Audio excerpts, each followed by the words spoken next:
My name is Sarah Mitchell, and I thought working 80 hours a week for 8 months to surprise my mother with her dream car was the hardest thing I'd ever do. I was wrong. The hardest part was watching her sell it 3 days later and hand every penny to my brother for his messy divorce. But that betrayal led me to uncover a family secret that changed everything I thought I knew about loyalty, sacrifice, and what it really means to be loved. I'd love to know which corner of the globe you're watching from. And if this story speaks to you, make sure to subscribe. Tomorrow's video is one you absolutely can't miss. The alarm clock screamed at 4:30 a.m., same as it had every morning for the past 8 months. I rolled out of bed in my cramped studio apartment in downtown Phoenix, already mentally preparing for another grueling day of back-to-back shifts. My first job started at 6 a.m. at Henderson's Manufacturing, where I assembled electronic components until 2 p.m. Then I'd race across town to Martinez Family Restaurant, where I'd wait tables until closing at 11 p.m. Most people thought I was crazy for pushing myself this hard. My coworkers at both jobs constantly asked why I was killing myself with this schedule. I never told them the real reason. How could I explain that every aching muscle, every missed social gathering, every lonely dinner eaten standing over the kitchen sink was worth it for the look I imagined on my mother's face when she saw her surprise? Mom had been driving the same beat-up 2003 Honda Civic for over 15 years. The paint had faded to an unrecognizable shade somewhere between brown and gray. The passenger door required a special technique to open that only our family knew, and the air conditioning had given up the ghost 3 summers ago. But Mom never complained. She just rolled down the windows and kept driving to her job at the county clerk's office, where she'd worked for 22 years without a single promotion. Growing up, I watched her sacrifice everything for me and my older brother, Marcus. She worked double shifts when I needed new school clothes. She took out loans she couldn't afford when Marcus wanted to go to college. She sold her grandmother's antique jewelry to help with his wedding expenses 5 years ago. Through it all, she drove that deteriorating Honda with a smile on her face. Claiming it had character and that she was attached to it, I knew better. I saw how she looked at other people's cars in parking lots, how she'd pause just a moment too long when a commercial for a new vehicle came on TV. I noticed how she always parked far away from other cars, embarrassed by the dents and rust spots that seemed to multiply every month. The idea came to me last Christmas when we were driving to Marcus's house for dinner. The Honda started making a new grinding sound, something deep in the engine that made my stomach clench with worry. Mom just turned up the radio and kept driving, but I saw her grip tighten on the steering wheel. That night, I made a decision that would consume my life for the better part of a year. I wanted to buy her a brand new car. Not just any car, but the exact model she'd casually mentioned admiring a few years back. A silver Toyota Camry with leather seats and all the modern safety features. I'd done my research and knew it would cost around $28,000 after taxes and fees. On my single salary from the restaurant, it would have taken me 3 years to save that much, assuming no emergencies or unexpected expenses. That's when I decided to find a second job. Henderson's Manufacturing was hiring for early morning shifts, and the pay was decent.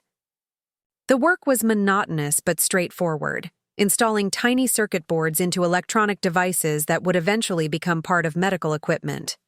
My supervisor, a gruff man named Bill, who'd worked there for 30 years, appreciated that I showed up on time and kept my mouth shut.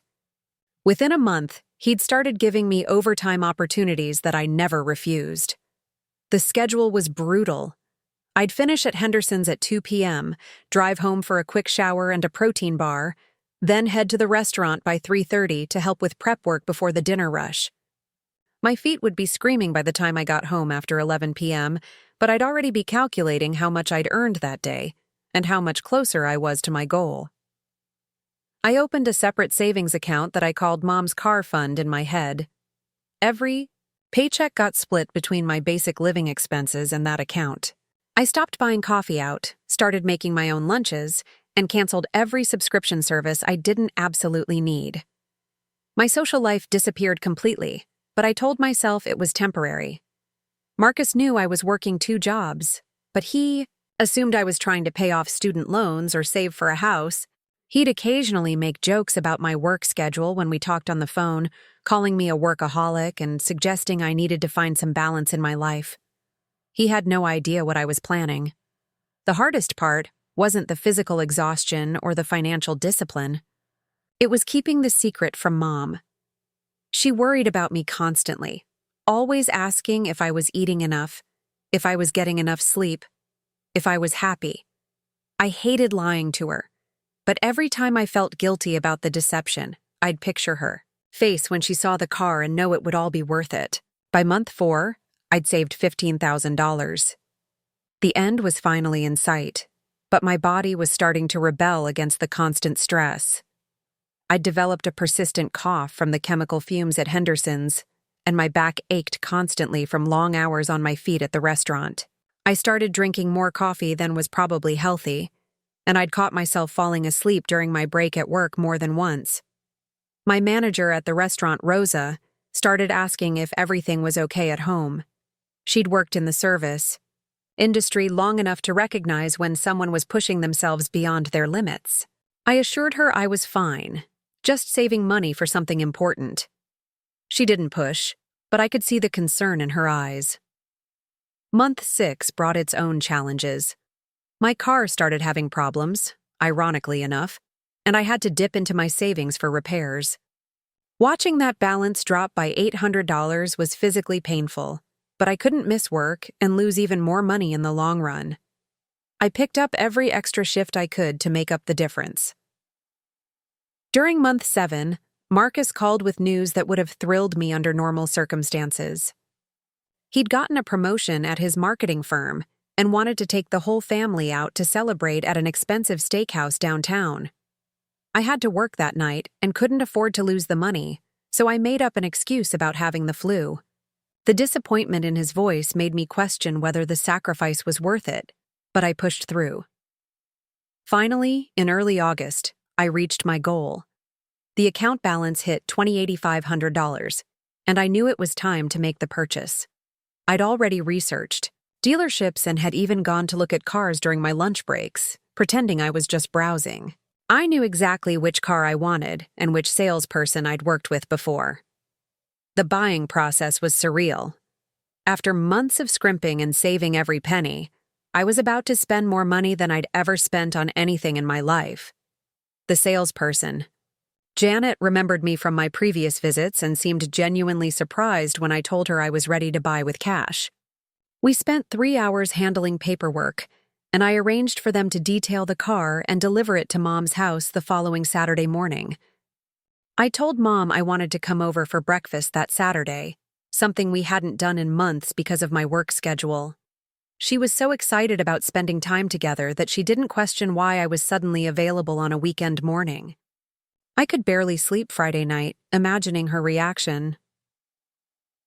Saturday morning arrived gray and drizzly, typical for late August in Phoenix. I got to Mom's house at 8 a.m. with a box of her favorite pastries from the bakery downtown.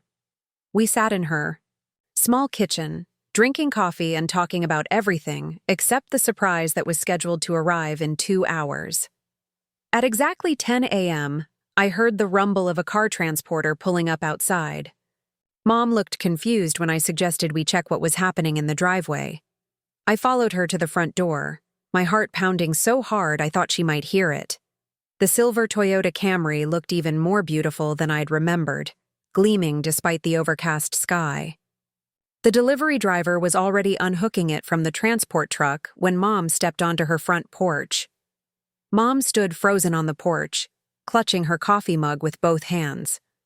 The delivery driver approached us with a clipboard and a set of keys, asking for Linda Mitchell. When Mom didn't respond, I gently touched her shoulder.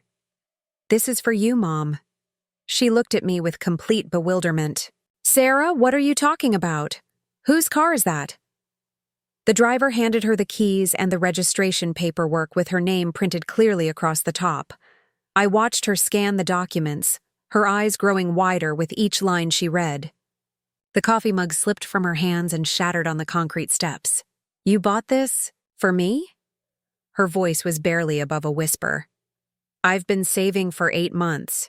I wanted you to have something reliable, something you could be proud of driving." What followed was everything I'd dreamed about during those exhausting months. Mom burst into tears and pulled me into the tightest hug she'd given me since I was a child. She kept saying she couldn't believe it, that it was too much, that she didn't deserve something so beautiful. I assured her she deserved this and so much more. We spent the next hour exploring every feature of the Camry. I showed her the backup camera, the heated seats, the Bluetooth connectivity that would let her play music from her phone. She ran her hands over the leather interior like she was afraid it might disappear. The new car smell filled the air as we sat in the front seats, and Mom kept shaking her head in amazement. "I can't believe you did this," she said for the 10th time. "All those extra hours you've been working, the exhaustion, the missed family, dinners. This is what you were saving for? Every missed dinner was worth seeing you this happy." Mom insisted on taking me for a drive immediately. We cruised through her neighborhood slowly, the engine purring quietly compared to the rattling symphony her Honda had produced. She adjusted the mirrors 3 times and kept touching the steering wheel like she needed to confirm it was real. Our first stop was the grocery store where she'd shopped for 20 years. I watched her park the Camry carefully between 2 other cars, taking up exactly the right amount of space instead of parking in the back corner like she'd done with the Honda. When we walked inside, she couldn't stop smiling. Mrs. Patterson, her elderly neighbor, spotted us in the produce section and complimented the beautiful new car she'd seen in the driveway. Mom beamed with pride as she explained it was a surprise from her daughter. I'd never seen her look so genuinely happy. We drove to her favorite coffee shop next, then past her workplace so she could imagine pulling into the parking lot Monday morning in her new car. She talked about how her coworkers would react, especially Janet in accounting, who'd been driving the same beat-up truck for even longer than Mom had owned her Honda. A lot of love and effort went into bringing this story to life. If you're enjoying it, we'd be so grateful if you'd subscribe to our channel. Now, back to where we left off. That evening, Mom called Marcus to share the news. I could hear his voice through the phone, expressing surprise and asking detailed questions about the car's features and cost. When she handed me the phone, he congratulated me but seemed oddly subdued. "Sarah, that's incredibly generous of you. I'm sure Mom loves it. She does. You should see how happy she is." "Yeah, well, enjoy it while it lasts. These things lose value the second you drive them off the lot." His comment struck me as strange, but I attributed it to him being surprised that his younger sister had made such a significant purchase. Marcus had always been protective of our family's financial decisions, probably because he'd watched Mom struggle for so many years. Sunday morning brought another opportunity to show off the car. Mom picked me up for church, something she'd stopped doing months ago because she was embarrassed about the Honda's appearance and reliability. The Camry handled beautifully, and Mom sat up straighter behind the wheel than I'd seen her do in years. After church, we had lunch at a nice restaurant downtown, the kind of place Mom had always claimed was too expensive for a casual meal. She seemed more confident, more willing to treat herself to small luxuries now that she had reliable transportation. We talked about weekend trips we could take, places she'd always wanted to visit but had been hesitant to drive to in her old car. Monday morning, I called Mom before heading to my early shift at Henderson's. She was getting ready for work and could barely contain her excitement about driving the Camry to the office for the first time. She'd already planned her route to show off the car to a few friends along the way. That evening, she called me during my break at the restaurant to report on her coworkers' reactions. Everyone had been amazed by the car and impressed by what a thoughtful daughter she had. Linda in payroll had taken pictures to show her own kids, and even Mr. Reynolds, the department head who rarely spoke to anyone, had complimented the car's color. Tuesday and Wednesday followed the same pattern. Mom called each evening to share some new detail about her day with the Camry. She'd discovered that the gas mileage was incredible compared to her old car. She'd figured out how to program her favorite radio stations. She'd found the perfect parking spot at work that showed off the car's profile. I was exhausted from maintaining my brutal work schedule, but hearing the joy in her voice made every sacrifice worthwhile. My co-workers at both jobs had noticed I seemed happier despite the demanding hours. When they asked what was different, I simply said I'd accomplished something important for my family.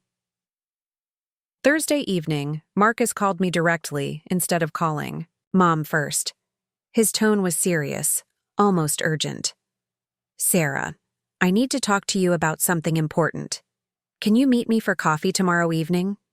I explained that I worked until 11 p.m. most nights, but he insisted it couldn't wait until the weekend. We arranged to meet at 2:30 p.m., between my shifts, at a diner halfway between both my jobs. Friday afternoon, I found Marcus already waiting in a corner booth, looking more stressed than I'd seen him in years. His usually perfect hair was disheveled, and he'd clearly been drinking coffee for hours based on the empty cups stacked on the table. "We need to talk about Mom's car." "What about it?" "She loves it." I've never seen her so happy. Marcus rubbed his temples and looked out the window before responding. His marriage to Jessica had been rocky for the past year, something our family had politely avoided discussing. They'd been to counseling, separated briefly, and recently decided to divorce. Jessica's demanding half of everything, including my retirement account and the house. My lawyer says I need to come up with $75,000 for the settlement, or she'll drag this through court for years and cost me even more. I'm sorry you're going through this, but I'm not sure what it has to do with Mom's car. That car is worth about $28,000, right? If Mom sold it, she could help me with the settlement. Jessica knows about the car now because Mom posted pictures on Facebook. Her lawyer is going to claim I have access to family assets that I'm hiding. The diner suddenly felt too hot and too small. I stared at my brother, trying to process what he'd just suggested. He wanted our mother to sell the car I'd worked myself into the ground to buy so he could pay his ex-wife. "Marcus, I worked 80 hours a week for 8 months to buy that car. Mom deserves to have something nice for once in her life. I know, and I appreciate what you did, but this is a family emergency. Mom would want to help if she understood how serious this situation is. Then you ask her yourself. Don't involve me in this." But Marcus had already thought several steps ahead. He'd spent the morning with Mom, explaining his legal situation and how desperate he was for help. He'd mentioned casually that the car was worth quite a bit of money, and wouldn't it be nice if that money could help solve his problems? I felt sick. "You already talked to her about this?" "She's thinking it over. I told her it would just be temporary, that I'd buy her another car once the divorce is finalized and my finances recover." The conversation continued for another 20 minutes, but I barely heard the rest. Marcus kept talking about family loyalty, about how Mom had always helped both of us when we needed it, about how this was just returning the favor. He promised he'd pay me back for what I'd spent on the car, though he couldn't give me a timeline for when that might happen. I left the diner feeling hollow and angry. The drive to the restaurant for my evening shift passed in a blur. I mechanically took orders and served tables, my mind replaying the conversation over and over. By closing time, I'd convinced myself that Mom would see through Marcus's manipulation and refuse to sell the car. That assumption lasted exactly 12 hours. Saturday morning, Mom called while I was getting ready for a rare day off. Her voice sounded different, strained and apologetic.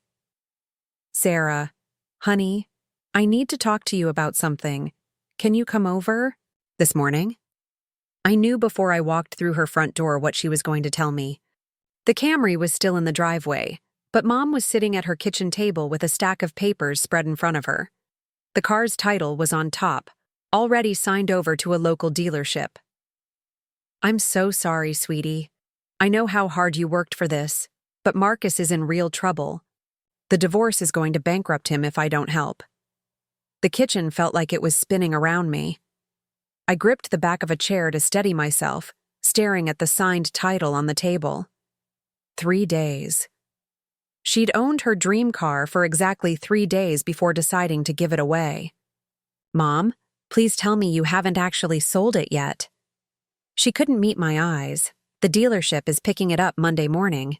They're giving me $26,500, which is more than I expected for a used car, even though it's practically brand new." Used car. The words hit me like a physical blow. In her mind, the Camry had already transformed from a gift of love into a used car, just another asset to be liquidated for Marcus's benefit. I needed you to know before they came to get it.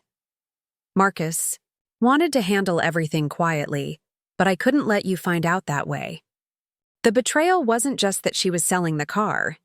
It was that she and Marcus had made this decision together, planned it behind my back, and reduced 8 months of my sacrifice to a dollar amount that could solve someone else's problems.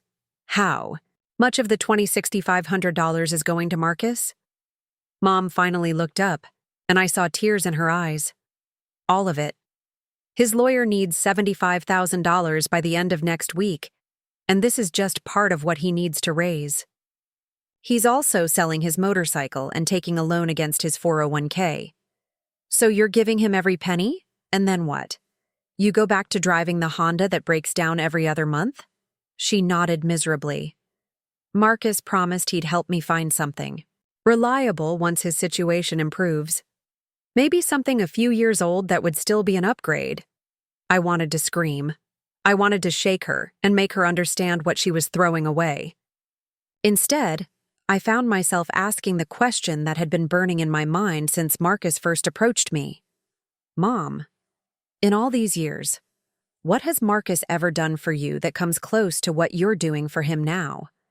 She was quiet for a long time, absently arranging and rearranging the papers on the table. When she finally spoke, her voice was barely audible. "He's my son, Sarah. He's in trouble, and I have the means to help him. That's what mothers do. What about what daughters do? What about the 8 months I spent working myself into exhaustion because I wanted you to have something beautiful? Does that count for nothing?" Of course it counts. This is breaking my heart, sweetie. But Marcus is desperate. His whole life is falling apart.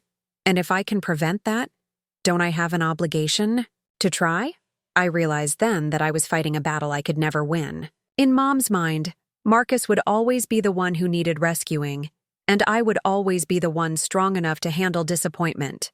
She'd spent 30 years of motherhood reinforcing this dynamic, always excusing his failures and expecting me to understand when his needs superseded mine. The weekend crawled by in a haze of anger and disbelief. I called in sick to both jobs, something I'd never done during my 8-month saving spree. I spent Saturday afternoon driving aimlessly around Phoenix, ending up at the dealership where I'd bought the Camry.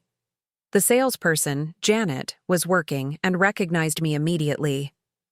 "Sarah, how's your mom enjoying her new car? She must be over the moon." I couldn't bring myself to explain the situation, so I made up a story about Mom loving the car and asking me to inquire about extended warranty options. Janet was happy to discuss the various plans available, completely unaware that the car would be back on their lot by Tuesday. Sunday evening, Marcus called to thank me for being understanding about the situation. His tone was casual, almost cheerful, as if we'd discussed borrowing a cup of sugar instead of liquidating a $28,000 gift. "I really appreciate you not making this harder for Mom. She feels terrible about it, but you know how she is. She can't stand to see her kids suffering. Her kids, as if we were both equally her children, equally deserving of her sacrifice. As if there wasn't one child who'd just spent the better part of a year working 2 jobs to make her happy, and another who was asking her to throw that happiness away. Marcus, when you get through this divorce and get back on your feet, are you planning to buy Mom another car? Absolutely. Maybe not immediately, but definitely within the next year or 2. Once I'm financially stable again." I knew he was lying, and I suspected he knew I knew. once his immediate crisis passed, he'd find other priorities for his money. There would always be a reason why replacing Mom's car wasn't quite feasible yet. She'd be back to driving some aging vehicle, and he'd have convinced himself that she didn't really mind. Monday morning arrived gray and dreary, matching my mood perfectly. I couldn't bear to watch the dealership retrieve the car, so I went to work early and threw myself into assembling circuit boards with unusual intensity. My supervisor, Bill, noticed my agitation but didn't comment. He'd learned over the past 8 months that I preferred to work through my problems rather than talk about them. At lunch, I called Mom to ask if the pickup had happened. Her voice was flat and emotionless as she confirmed that the Camry was gone and the check was already deposited in Marcus's account. She was back to driving the Honda, which had chosen that morning to develop a new rattling sound in the engine. The next few weeks blurred together in a fog of resentment and exhaustion. I quit my job at Henderson's Manufacturing, unable to maintain the physical and emotional energy required for the double shifts. The restaurant work alone was enough to cover my basic expenses, and I no longer had a savings goal driving me to push beyond my limits. My relationship with both Mom and Marcus grew strained.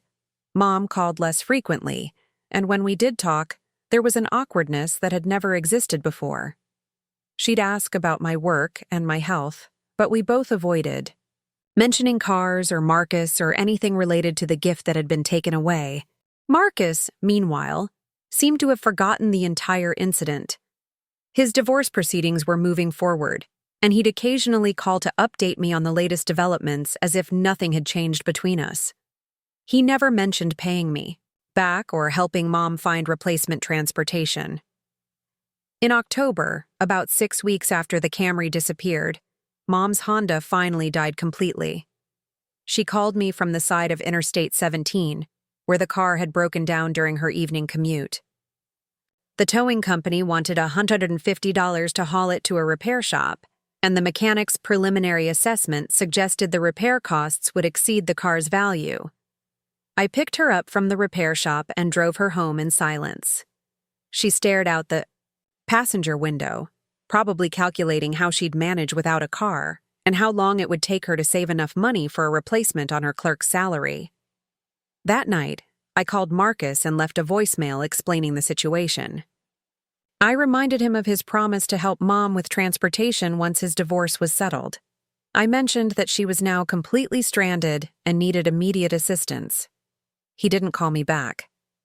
3 days later, Mom called to tell me she'd found a 2008 Toyota Corolla with 180,000 miles on it for $7,500. The seller was willing to finance it at a high interest rate, but she could manage the monthly payments if she was careful with her other expenses. The car had some cosmetic damage and needed new tires, but it ran reliably. She sounded resigned rather than excited as she described her new vehicle. There was no joy in her voice, no pride or satisfaction. She was simply solving a transportation problem in the most economical way possible. I offered to help with the down payment, but she declined. She'd already borrowed the money from her retirement account and didn't want to be financially dependent on anyone else. The independence in her voice was heartbreaking, a clear signal that she'd learned something painful from the Camry experience. The irony wasn't lost on me that Mom was now driving a car worth less than the difference between what I'd paid for the Camry and what the dealership had given her for it. The car I'd bought for $28,500 had been sold for $26,500, a $2,000 loss that represented weeks of my labor. Now she was making payments on a vehicle that might last 2 years if she was lucky. In November, I ran into Jessica, Marcus's ex-wife, at a shopping center. She was driving a brand new BMW and looked genuinely surprised to see me. We exchanged awkward pleasantries before she mentioned that the divorce had been finalized and she was doing well. I couldn't resist asking about the settlement, wondering if Marcus had actually needed the full amount he'd claimed. Oh, we ended up settling for much less than what the lawyers originally demanded. Marcus was so worried about the costs, but my attorney and I decided it wasn't worth dragging things out. We probably could have reached the same agreement months ago if he hadn't been so stubborn about certain issues. The casual way she dismissed the financial crisis that had consumed our family was infuriating. Marcus had convinced Mom to sacrifice her happiness for a legal battle that might have been resolved without her money. The $26,500 from her car had been added to a settlement pot that was ultimately smaller than anyone expected. I began to suspect that Marcus had exaggerated the urgency of his situation, possibly even the total amount required. He'd panicked about the divorce costs and decided that Mom's new car represented an easy solution to his problems. Rather than explore other options or negotiate more aggressively with Jessica's lawyer, he'd chosen the path that required someone else to make the sacrifice. December brought an unexpected revelation that changed my understanding of the entire situation. I was having coffee with Rosa, my manager from the restaurant, when she mentioned seeing my mother at the grocery store driving an older car. She asked if everything was okay, since she remembered me talking about buying Mom a new vehicle. I found myself telling Rosa the whole story, something I'd avoided discussing with anyone for months. She listened without judgment, occasionally asking clarifying questions about the timeline and Marcus's financial situation. When I finished, Rosa was quiet for several minutes. Finally, she looked up from her coffee cup with a puzzled expression. "Sarah, I don't understand something. If your brother was so desperate for money that he needed your mom to sell her car, how was he able to take that vacation to Mexico last month?" My blood ran cold. What vacation? Rosa pulled out her phone and scrolled through her Facebook feed. She showed me pictures that Marcus had posted from Cabo San Lucas, dated just 3 weeks earlier. He was lounging on beaches, dining at expensive restaurants, and posing with cocktails that probably cost more than Mom's daily food budget. The photos were recent enough that they'd been taken after his divorce was finalized, after he'd received Mom's money, and definitely after Mom's Honda had broken down, leaving her stranded. While she was financing a high-mileage replacement car and skipping meals to afford the payments, Marcus was spending money on luxury vacations. I stared at the phone screen, feeling a rage so intense it made my hands shake. Rosa gently took her iPhone back and suggested we talk about something else, but I was already planning my next move. That evening I called Marcus and asked directly about his trip to Mexico. He was surprisingly forthcoming about the details, describing the resort, the food, and the excursions he'd enjoyed. When I asked how he could afford such a vacation so soon after his financial crisis, he laughed. The divorce settlement freed up a lot of cash flow. Jessica was taking way more than I expected in monthly payments, so I figured I deserved to celebrate a little bit. Besides, I got a great deal on the trip through a friend's travel agency. The casual way he discussed his celebration, without any acknowledgement of Mom's situation or appreciation for her sacrifice, was the final straw. I realized that Marcus had never intended to help Mom replace her car. The money she'd given him was already mentally allocated to his own recovery and enjoyment. That night, I made a decision that would change the dynamics of our family forever. I spent the entire night staring at the ceiling, my mind racing with plans I'd never thought I'd need to make. By morning, I'd decided to do something that went against every family loyalty I'd been raised to respect. I was going to expose Marcus for what he really was, and I was going to make sure Mom understood exactly how she'd been manipulated. The first step was gathering evidence. I started screenshot capturing every social media post Marcus had made since his divorce was finalized. The Mexico vacation was just the beginning. There were photos from expensive restaurants, tickets to premium sporting events, and pictures of new gadgets that cost more than Mom's monthly grocery budget. He'd been living it up while she struggled with car payments on a vehicle that was already showing signs of mechanical problems. I also began researching divorce law and settlement procedures. What I discovered made my anger burn even hotter. Marcus's claims about needing immediate cash or facing financial ruin were likely exaggerated. Most divorce settlements involve payment plans, and emergency motions for immediate relief are rare unless there are extraordinary circumstances. His panic had been manufactured to create urgency that would prevent Mom from thinking too clearly about his request. The most damning evidence came from an unexpected source. I'd remained friends with Katie, Marcus's college roommate's wife, who worked as a paralegal at a family law firm. When I casually asked her about typical divorce timelines and costs, she revealed something that made my stomach drop. Marcus had called her for advice back in September, before he'd ever approached Mom about the car. According to Katie, his situation was stressful but manageable.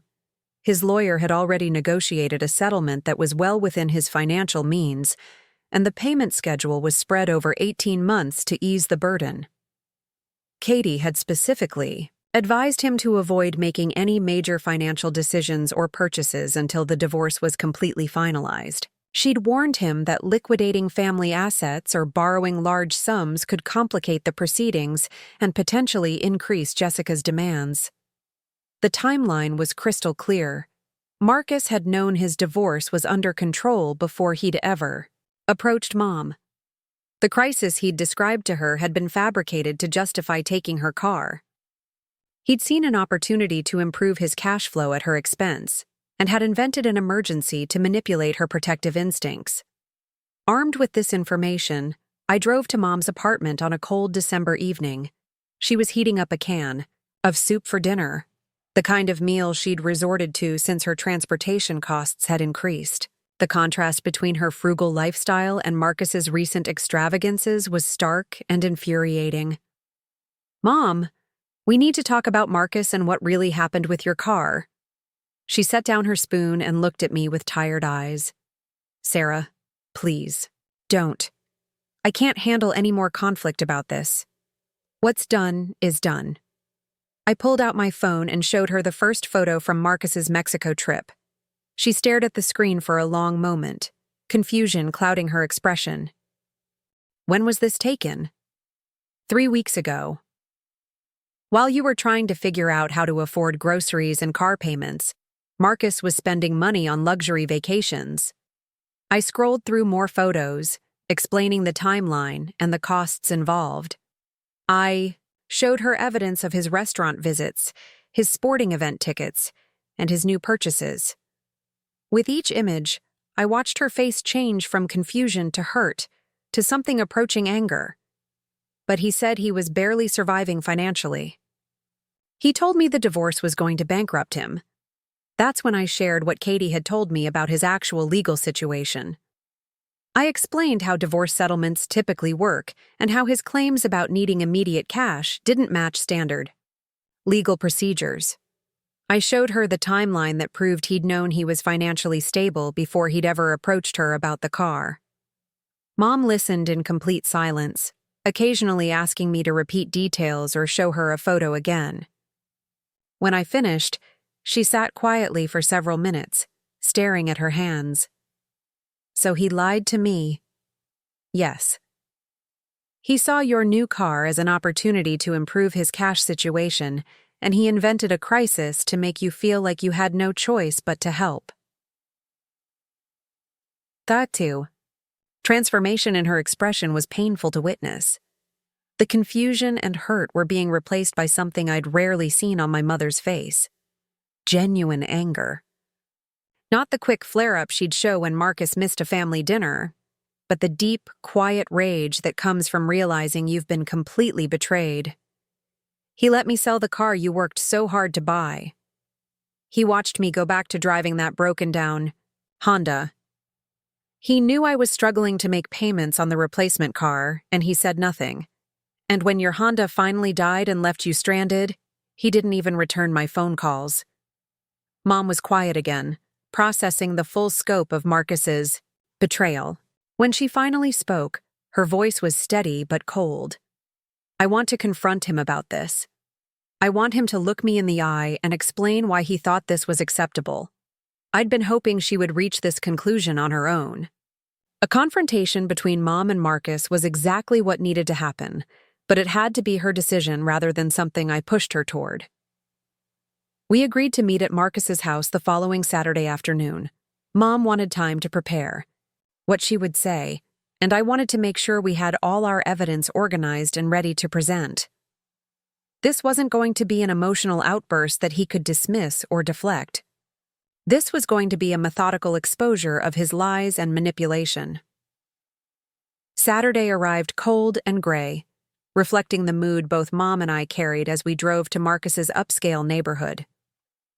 His house was a testament to his financial success, despite his claims of being on the verge of bankruptcy. The mortgage alone probably exceeded Mom's annual salary, yet he'd convinced her that he desperately needed her money to survive. Marcus answered the door looking relaxed and cheerful, clearly expecting a routine family visit. He invited us in and offered coffee, chatting casually about his week and asking about Mom's new car situation. The irony of his concern for her transportation problems, considering he'd caused them, was almost too much to bear. Mom had planned to ease into the conversation, but Marcus's casual attitude seemed to ignite her anger immediately. "Marcus, I want you to explain something to me. How were you able to afford a vacation to Mexico 3 weeks after telling me you were facing financial ruin?" The change in his expression was immediate and telling.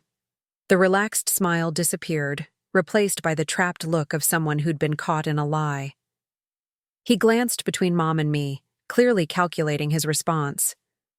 "What vacation?" "I don't know what you're talking about." I handed him my phone with his own Facebook photos displayed. He stared at the screen for several seconds, his face growing pale as he realized the implications. "Mom, I can explain this.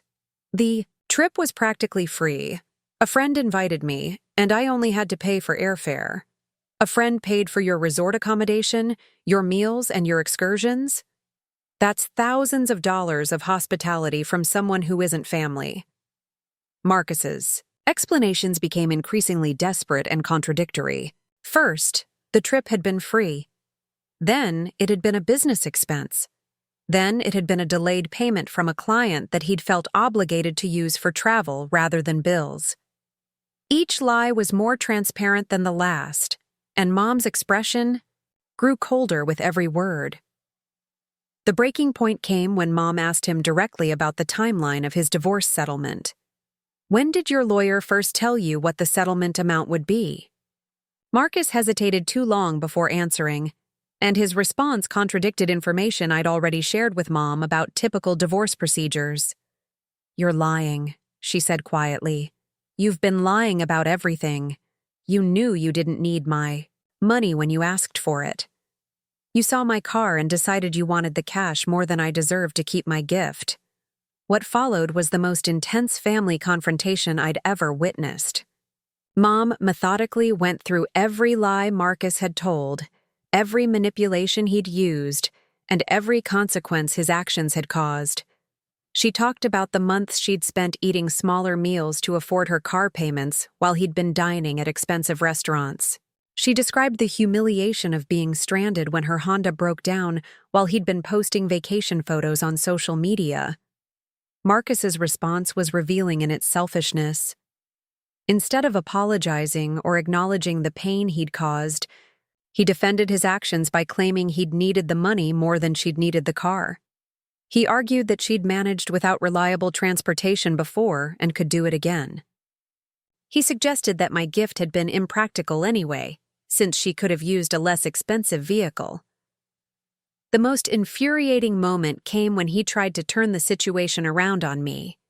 "Sarah, you're the one who created this whole problem by buying Mom something she couldn't afford to maintain. If you'd just given her a reasonable used car, none of this would have happened. I'd spent months wondering if I should have handled things differently, but hearing Marcus blame me for his theft was liberating. It confirmed everything I'd come to understand about his character and his complete inability to accept responsibility for his actions." Mom's final statement to Marcus was devastating in its finality. "I have spent 32 years making sacrifices for you and excusing your selfishness because I thought you were struggling to find your way in the world. I realize today that you found your way a long time ago. You chose to be the kind of person who takes advantage of people who love you. You chose to lie to your mother and steal from your sister. Those aren't mistakes or temporary lapses in me. Judgment. That's who you are. She stood up and walked toward the door, pausing only to deliver one final message. You have 2 weeks to give me $2,600 to replace the money you stole. If you don't, I'll be contacting Jessica's lawyer to inform them about the asset concealment that occurred during your divorce proceedings. I suspect they'll be very interested to learn about the family money you claimed you didn't have access to. The legal threat was brilliant and completely unexpected. I hadn't realized Mom understood the implications of Marcus's lies well enough to use them as leverage. By claiming poverty while having access to family assets, he'd potentially committed fraud during his divorce proceedings. Jessica's lawyer could reopen the settlement and demand additional compensation if they learned about the hidden money. Marcus's face went white as he processed the implications. If his divorce settlement was reopened, he could lose far more than the $26,500 he'd taken from Mom. The vacation money, the expensive dinners, and all his post-divorce spending could be scrutinized as evidence that he'd misrepresented his financial situation. Mom, you don't understand what you're threatening. If Jessica's lawyer gets involved again, this could cost me everything. Then you'd better find a way to return my money. We left Marcus's house with him still protesting and making increasingly desperate promises to work out a payment plan. Mom was quiet during the drive back to her apartment, but there was a steel in her posture that I'd never seen before. She'd discovered her own strength and her willingness to use it. That evening, Mom called her sister Patricia in Denver, something she rarely did because she didn't want to burden the family with her problems. This time, she told Patricia everything: the gift I'd worked to buy her, Marcus's manipulation and theft, and the confrontation we'd just had. Patricia's response was immediate and supportive. She'd suspected for years that Marcus was taking advantage of Mom's generosity, and she was furious to learn how far his selfishness had gone. More importantly, Patricia had a solution that none of us had considered. Their father had left a small inheritance that had been sitting in a trust account for 15 years, earning minimal interest because no one had known what to do with it. Patricia had been managing the account and suggested using a portion of it to buy Mom a replacement car immediately, rather than waiting to see if Marcus would honor his promise to pay her back. The inheritance amounted to just over $40,000, money their father had saved over his lifetime with the intention of helping his daughters in their later years. Patricia argued that buying Mom reliable transportation was exactly the kind of thing he would have wanted his money to accomplish. By Sunday evening, Mom had made the decision to accept Patricia's offer. She would buy herself a car with her inheritance, money, and give Marcus one final deadline to repay what he'd stolen. If he complied, she'd have emergency funds available and reliable transportation. If he refused, she'd follow through on her legal threats and at least have the satisfaction of holding him accountable. The plan was perfect, except for one detail. Mom insisted on buying the exact same model Camry that Marcus had forced her to sell. Same color, same features, same everything. It was her way of reclaiming what had been taken from her and proving that his manipulation had only delayed her happiness, not destroyed it. Patricia wired the money on Monday morning, and by Tuesday afternoon, we were back at the same dealership where I'd originally purchased Mom's car. Janet, the salesperson, remembered us immediately and was puzzled by our return so soon after the previous purchase. When Mom explained that she was buying a replacement for the car she'd been forced to sell, Janet's professionalism couldn't hide her shock and sympathy. She went out of her way to find Mom an identical vehicle and even negotiated a discount based on our previous purchase experience. Driving away from the dealership in Mom's new Camry felt like a victory, but it was bittersweet. We'd recovered what Marcus had stolen, but at the cost of family relationships and trust that might never be repaired. The car was beautiful and Mom was happy, but the joy was different this time. It was accompanied by wisdom and caution that hadn't been there before. Marcus had until Friday to produce $26,500, or face the consequences of his actions. Neither Mom nor I believed he would actually pay her back, but we were prepared for whatever happened next. Mom had found her strength, and I'd learned the importance of protecting the people you love from those who would exploit their generosity. Friday arrived with the weight of inevitability hanging in the air. Mom had spent the week in her new Camry, but I could see the tension in her shoulders every time we talked. She knew what was coming, and so did I. At exactly 6 p.m., Marcus called. Mom put him on speaker without hesitation. "Mom, I've been working on getting you the money, but $26,000 is just impossible right now. The divorce hit me harder than I expected. Maybe we could do $500 a month for the next few years?" His tone was casual, almost bored, as if he was discussing a minor business arrangement instead of the theft he'd committed against his own mother. "Marcus, what did I tell you would happen if you didn't return my money by today?" "Come on, Mom. You're not actually going to call Jessica's lawyer. That would hurt the whole family, not just me. Let's be practical about this." The arrogance in his voice made my blood boil, but Mom remained perfectly calm. "I am being practical. I'm calling David Hernandez first thing Monday morning." The silence stretched for nearly a minute before Marcus exploded. "You're going to destroy my life over a stupid car. Is that really worth it to you?" Mom's response was steel, wrapped in velvet. "I'm not destroying anything, Marcus. I'm simply allowing the consequences of your choices to unfold naturally." She hung up before he could respond. Monday morning, Mom called me at 10:15 a.m., her voice lighter than it had been in months.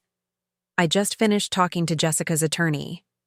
Sarah, you should have heard how interested he was in our story." David Hernandez had been fascinated by the timeline Mom presented, especially Marcus's claims of financial desperation followed immediately by luxury spending. He explained that asset concealment during divorce proceedings was a serious legal matter that could result in criminal charges. Even better, Hernandez revealed that Jessica's team had suspected Marcus was hiding money throughout the divorce process. They'd lacked concrete evidence, but Mom's documentation provided exactly what they needed to prove their case. Within 48 hours, Marcus received a legal notice requiring him to appear for a deposition and provide complete financial records dating back 18 months. The notice also informed him that Jessica was petitioning to reopen their divorce settlement based on evidence of fraud. Wednesday evening, my phone rang at 11 p.m. Marcus was calling in a complete panic. "Sarah, you have to talk to Mom. Jessica's lawyer is talking about taking my house, my retirement savings, everything. They're saying I could face criminal charges for fraud. This is insane. Marcus, you had 2 weeks to make this right. You chose not to, but I can't come up with $26,000. It's impossible. You managed to find money for a vacation to Mexico. You found money for expensive dinners and sporting events. You found money for everything except paying back what you stole. That's different. That was just living my life, and Mom was just trying to live hers when you took away her car." The deposition process was brutal for Marcus. Under oath, he was forced to admit that his financial crisis had been largely fabricated. He acknowledged that his lawyer had never told him he needed immediate cash to avoid bankruptcy. Most damaging, he admitted using Mom's money for lifestyle expenses rather than essential legal costs. Jessica's legal team had also uncovered other assets Marcus had hidden during the original divorce proceedings: an inheritance from his grandfather, undisclosed investment income, and even the motorcycle he'd claimed to sell were all revealed as part of a systematic pattern of financial dishonesty. The final settlement modification was devastating. Jessica was awarded an additional $85,000 in assets, plus increased monthly support payments. Marcus was also ordered to pay her legal fees for reopening the case, adding another $15,000 to his burden. The judge specifically noted that Marcus's manipulation of family members to conceal assets represented an egregious form of fraud that had unnecessarily prolonged the divorce proceedings. Marcus lost his house within 6 months.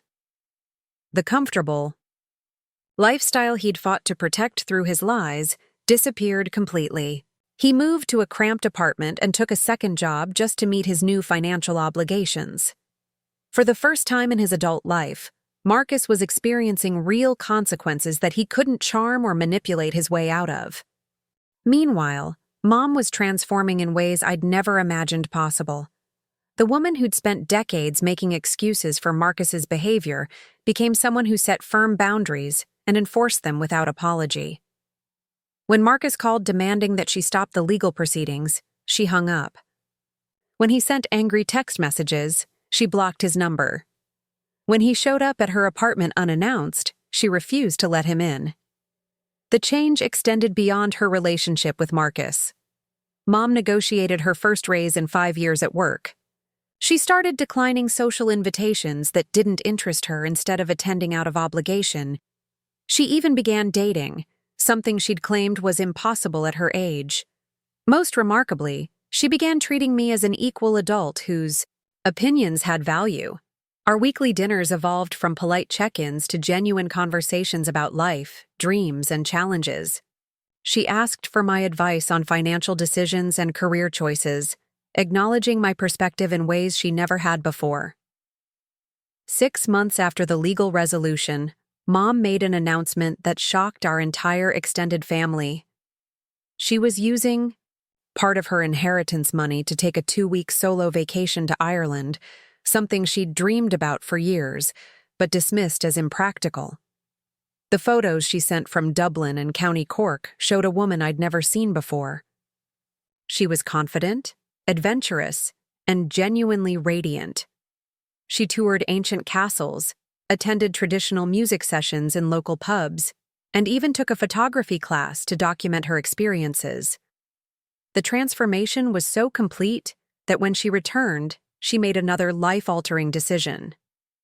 She took early retirement and used her inheritance to start a business teaching computer skills to seniors. The business succeeded beyond anyone's expectations. Mom had a natural gift for explaining technology in simple terms, and her patience with frustrated clients made her incredibly popular.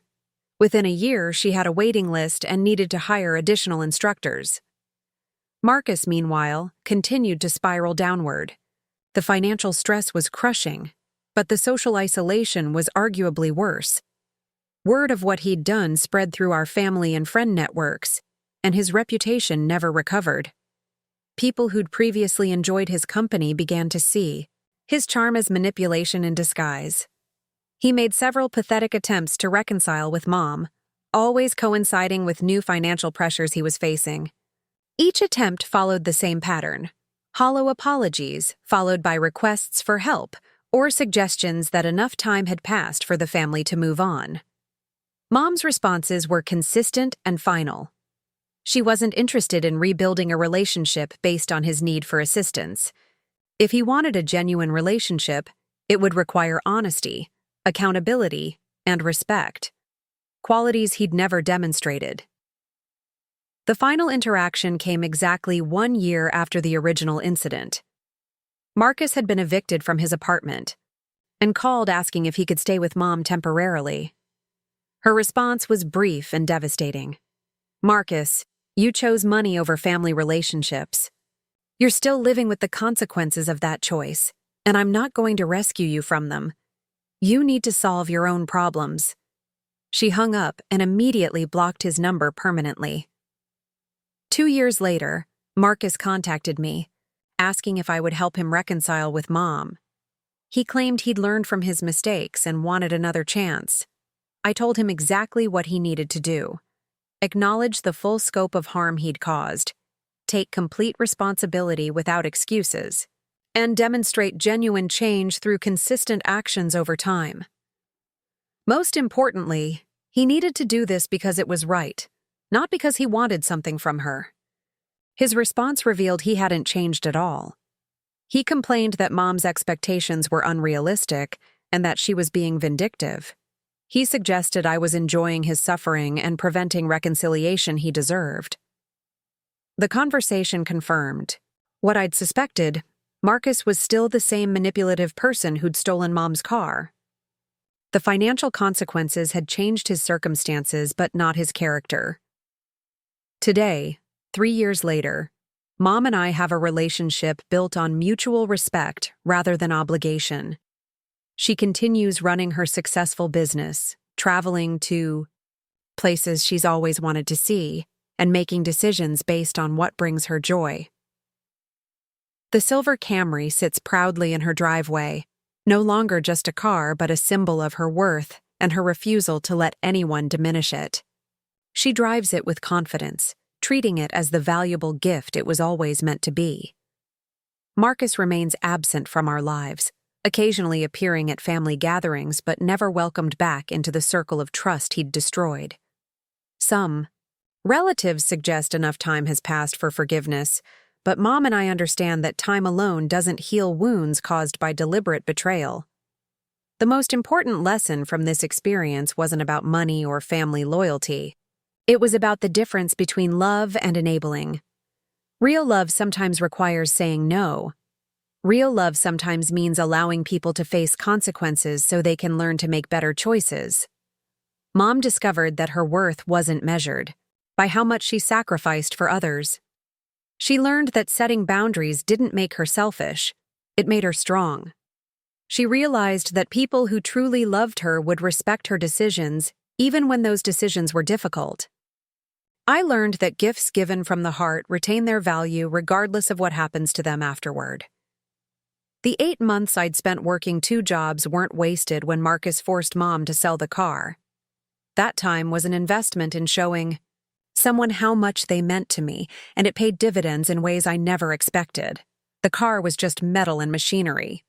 The love it represented, and the strength Mom found in defending that love, were the real gifts that emerged from this painful experience. Sometimes the most important battles aren't about winning or losing. They're about discovering who we really are and what we're willing to fight for. Mom and I both found reserves of strength we didn't know we possessed, and we learned that standing up for what's right is worth whatever cost it requires. The Camry still runs beautifully, carrying Mom toward whatever adventures lie ahead. Every time she starts the engine, she's reminded that she deserves good things, that her happiness matters, and that no one has the right to take away what love has freely given. 3 months after Mom blocked Marcus's number permanently, an unexpected visitor appeared at my apartment door. It was Jessica, Marcus's ex-wife, holding a manila envelope and wearing an expression I couldn't quite read. "Sarah, I hope you don't mind me stopping by unannounced. I got your address from the court records, and there's something you need to know about your brother." She handed me the envelope, which contained financial documents that made my stomach drop. Marcus had been lying about far more than just his divorce settlement. The papers showed he'd been systematically draining joint accounts and hiding assets for over 2 years before he'd ever approached Mom about the car. Jessica had hired a forensic accountant to trace their marital assets, and what they'd discovered was staggering. Marcus had opened secret credit cards, taken loans against property without her knowledge, and even sold stocks from their retirement account while claiming they needed to tighten their budget. The most shocking revelation was a bank statement showing Marcus had over $47,000 in a hidden savings account at the time he'd convinced Mom to sell her car. He hadn't been facing financial ruin at all. He'd simply wanted additional cash to fund his post-divorce lifestyle without touching his own secret reserves. "Sarah, your mother deserves to know the truth about what kind of person she was dealing with. Marcus didn't just lie about needing money.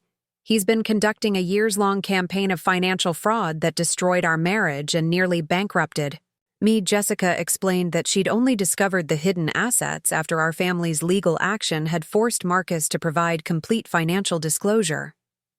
Her forensic accountant had traced transactions that revealed a pattern of deception going back to the beginning of their marriage.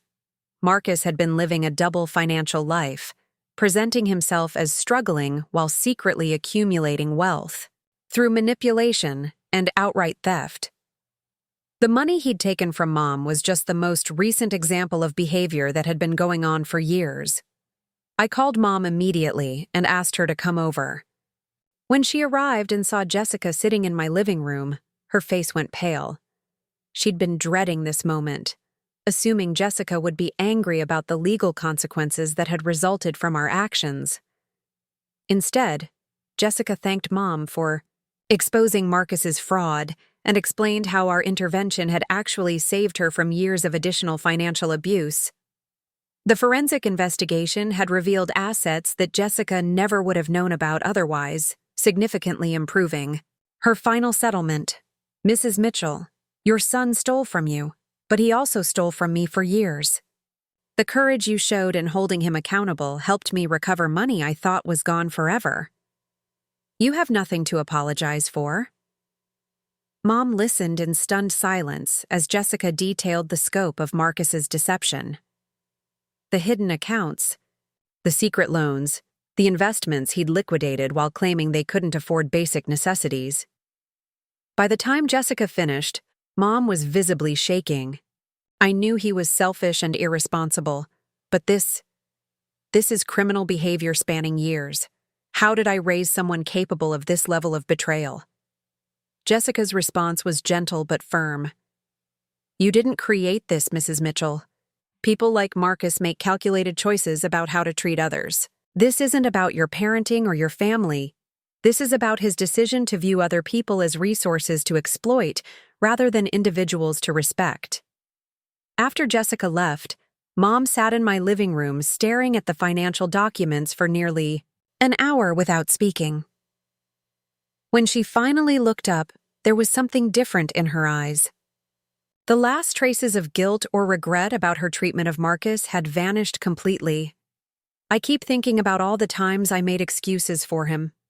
All the times I told myself he was just going through a difficult period or that he didn't really understand how his actions affected others. But this proves he understood perfectly. He chose to hurt people deliberately and systematically. The revelation transformed Mom's perspective on their entire relationship. She began recognizing patterns of manipulation that stretched back to Marcus's childhood, behaviors she'd dismissed as immaturity, but now understood as early signs of the person he'd become. She remembered times when money had gone missing from her purse, incidents she'd attributed to her own forgetfulness. She recalled Marcus claiming to have paid bills that later arrived with overdue notices, situations she'd assumed were simple mistakes. The forensic evidence suggested these had likely been early examples of his fraudulent behavior. Most painfully, she realized that Marcus's financial troubles during college hadn't been the result of poor budgeting or unexpected expenses. The patterns revealed in Jessica's investigation suggested he'd been fabricating crises and manipulating family members for money even then. 2 weeks later, Mom made a decision that surprised even me.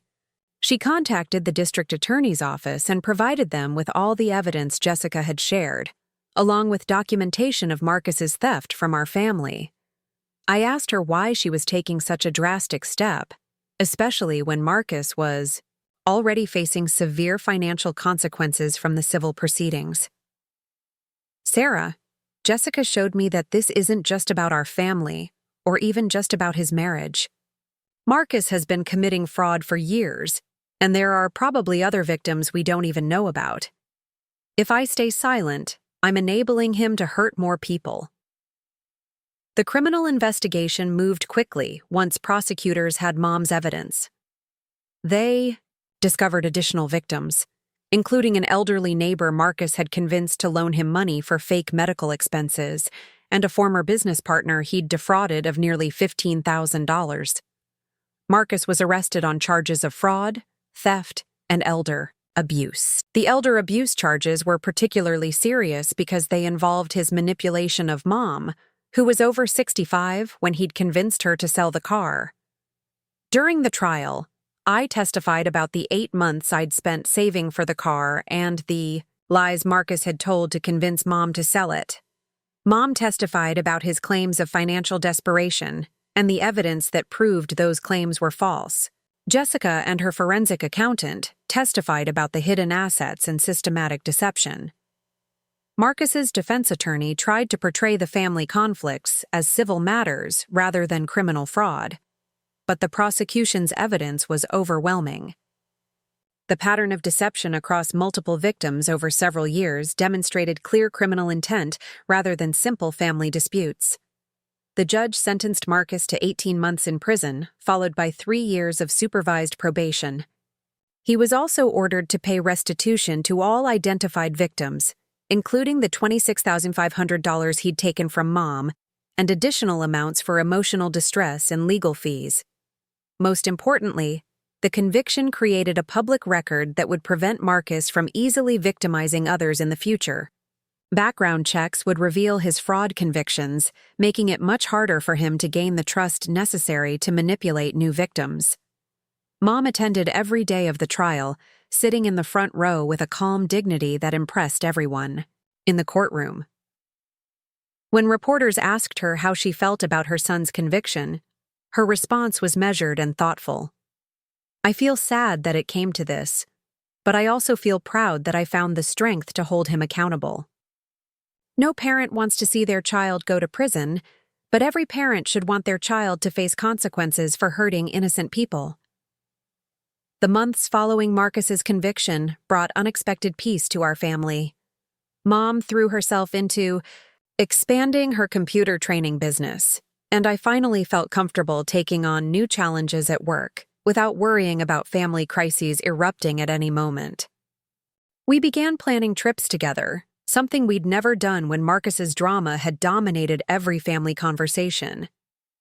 Mom's confidence behind the wheel of her Camry had grown to the point where she was eager to explore new destinations and experiences. The most remarkable change was in how other family members began treating Mom. Relatives who'd previously seen her as the family doormat now sought her advice on dealing with their own difficult relationships.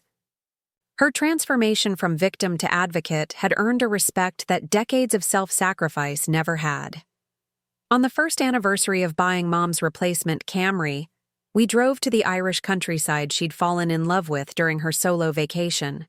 She'd decided to take an extended trip, and I was accompanying her for the first week before she continued exploring on her own. As we wound through the green hills of County Cork, Mom reflected on everything that had happened since that first car purchase. "You know, Sarah, I used to think that love meant never saying no to family, never letting the people you care about face consequences for their mistakes. I thought protecting others from their bad choices was what good mothers and sisters did." She paused, watching sheep graze in a field beside the narrow road.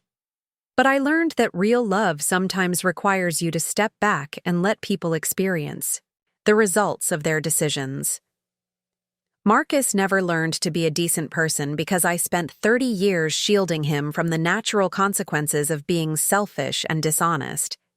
The Camry handled beautifully on the Irish roads, carrying us toward whatever adventures awaited in the days ahead. Every mile we drove together was a reminder that love, when properly expressed, creates freedom rather than obligation, strength rather than dependence, and joy rather than resentment. In the end, the car had been just the beginning of a much more important journey toward understanding what family really means and what we owe the people we love most. 5 years have passed since that gray December morning when I first saw Mom's Honda break down on the interstate, stranding her and forcing me to confront the full scope of what Marcus had stolen from her. Today, as I write this story, Mom is preparing for another solo adventure, this time a month-long photography expedition through New Zealand's South Island. The silver Camry that started this entire journey now has 75,000 miles on it, every one of them representing Mom's reclaimed independence and joy. She's driven it across state lines to visit friends she'd lost touch with, down winding coastal highways to capture sunrise photographs for her growing portfolio, and through mountain passes to reach hiking trails she never would have attempted when she was dependent on unreliable transportation. Her computer training business has evolved into something neither of us could have imagined. What began as basic technology lessons for seniors has expanded into a full-service digital literacy center with 6 employees and partnerships with 3 local libraries. Mom's natural teaching ability and hard-earned wisdom about standing up for yourself have made her a mentor to people facing their own family manipulation and financial abuse. Last month, she was invited to speak at a conference for elder abuse prevention specialists. Her presentation about recognizing financial manipulation by family members drew a standing ovation and resulted in consulting requests from advocacy organizations across the Southwest. The woman who once apologized for asking for a long overdue raise now commands speaking fees that exceed her annual salary from her old clerk position. She's discovered that her experience surviving and overcoming Marcus's manipulation has given her insights that professionals in the field find invaluable. Marcus was released from prison after serving 14 months of his 18-month sentence. The parole board cited his good behavior and completion of a financial responsibility program as reasons for the early release. His supervised probation requires him to maintain steady employment, attend weekly counseling sessions, and avoid contact with previous victims without written permission from his probation officer. I learned about his release through a notification system for crime victims, not through any family communication. Mom received the same notification and responded with characteristic pragmatism, updating her home security system and informing her neighbors to be alert for any unexpected visitors. 3. Weeks after his release, Marcus sent a certified letter to Mom's business address. The letter was brief and formal, clearly written with legal advice, acknowledging his criminal behavior and expressing what appeared to be genuine remorse for the harm he'd caused. He specifically mentioned understanding that his actions had been part of a long pattern of manipulating family members and that he had no expectation of reconciliation or forgiveness. Most importantly, the letter included a cashier's check for $26,500, the exact amount he'd received when Mom sold her original Camry. The accompanying note explained that he'd worked multiple jobs during his incarceration and had saved every possible penny to make restitution beyond what the court had ordered. Mom stared at the check for several minutes before making a decision that surprised me. Instead of depositing it into her personal account, she endorsed it over to a local nonprofit that provides emergency transportation assistance to domestic violence survivors. Her note to the organization explained that the money represented stolen independence and should be used to help other people reclaim their freedom. The gesture was perfectly Mom, turning Marcus's attempt at redemption into something that would benefit people facing the kind of vulnerability he'd once exploited. She kept copies of the transaction for her records, but she never mentioned the donation publicly or used it as an opportunity to shame Marcus further. When I asked her why she'd given the money away instead of keeping it, her explanation revealed how completely she'd transformed over the past 5 years. Sarah, that check represented Marcus's guilt, not my worth. I don't need his money to validate my decision to hold him accountable, and I don't want anything from him that might create a sense of obligation or connection. But other people can use that money to escape situations where they're being manipulated and controlled. That feels like the right way to honor what we both went through. The donation had an unexpected consequence. The transportation nonprofit featured Mom's story in their annual fundraising campaign, leading to additional donations that allowed them to expand their services significantly. Mom's experience had become a catalyst for helping strangers facing their own family-related financial abuse. Earlier this year, I received an unexpected phone call from Dr. Patricia Weber, a psychology professor at Arizona State University, who was researching family financial manipulation. She'd heard about Mom's case through the Elder Abuse Prevention conference and wanted to interview both of us for a study on recovery and resilience in victims of domestic financial fraud. The interview process was enlightening, forcing both Mom and me to reflect on how dramatically our relationship and our individual lives had changed since the original car incident. Dr. Weber was particularly interested in the factors that had enabled Mom to break free from decades of enabling behavior and transform into an advocate for herself and others. What emerged from our conversations was a clearer understanding of how Marcus's manipulation had worked and why it had been so effective for so long. His pattern of creating crises and presenting himself as the victim had exploited Mom's protective instincts while simultaneously training her to prioritize his needs over her own well-being. The breakthrough had come when Mom realized that protecting Marcus from consequences wasn't actually helping him become a better person. The financial fraud conviction had been devastating for him, but it had also been the first time in his adult life that he'd faced real accountability for his choices.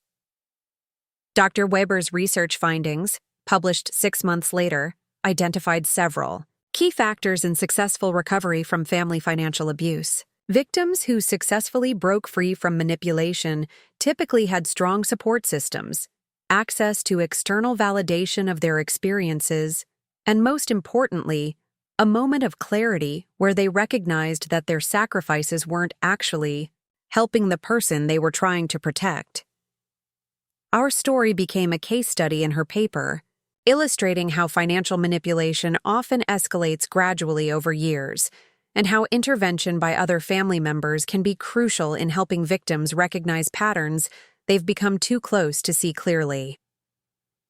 The academic attention led to more speaking opportunities for Mom, and she's now considering writing a book about her experience. Her working title is The Gift That Saved Me, referring not to the Camry I'd bought her, but to the difficult gift of learning to say no to people she loved. Last week, Mom showed me a letter she'd received from a woman in Oregon who'd heard her speak at a webinar about family financial abuse. The woman's adult son had been pressuring her to refinance her house to fund his business venture, and Mom's story had given her the courage to refuse and seek legal advice instead. The letter writer had discovered that her son's business plan was fraudulent, and that refinancing would have cost her the house she'd lived in for 30 years. She credited Mom's presentation with saving her home and possibly her life, since she would have had nowhere to go if she'd lost her property. Reading that letter, I realized that the pain Marcus had caused our family had ultimately created something positive that extended far beyond our personal healing. Mom's transformation from victim to advocate was preventing other families from experiencing similar trauma. The silver Camry continues to be more than just transportation.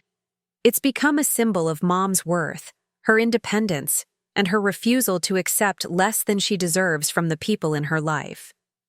When she drives to speaking engagements or consultation meetings, she's literally and figuratively traveling under her own power toward a future she's creating for herself. As for me, I've learned that the greatest gift you can give someone isn't always what they ask for or even what they think they want. Sometimes the greatest gift is refusing to enable destructive behavior, even when that refusal causes temporary pain or conflict.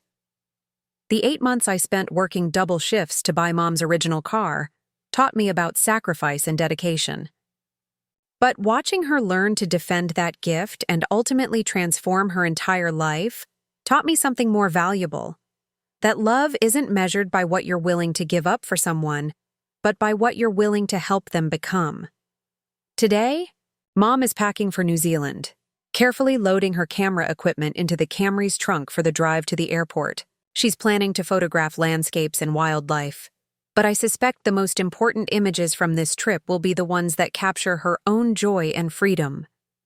The car that began as a daughter's gift to her mother has become something neither of us expected.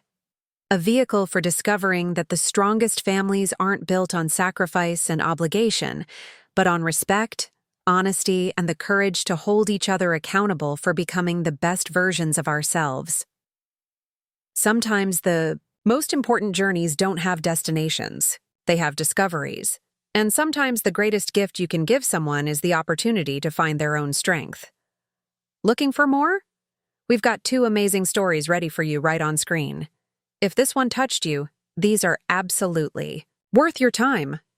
Click to watch them now. And hey, subscribe and hit that bell to never miss our latest uploads.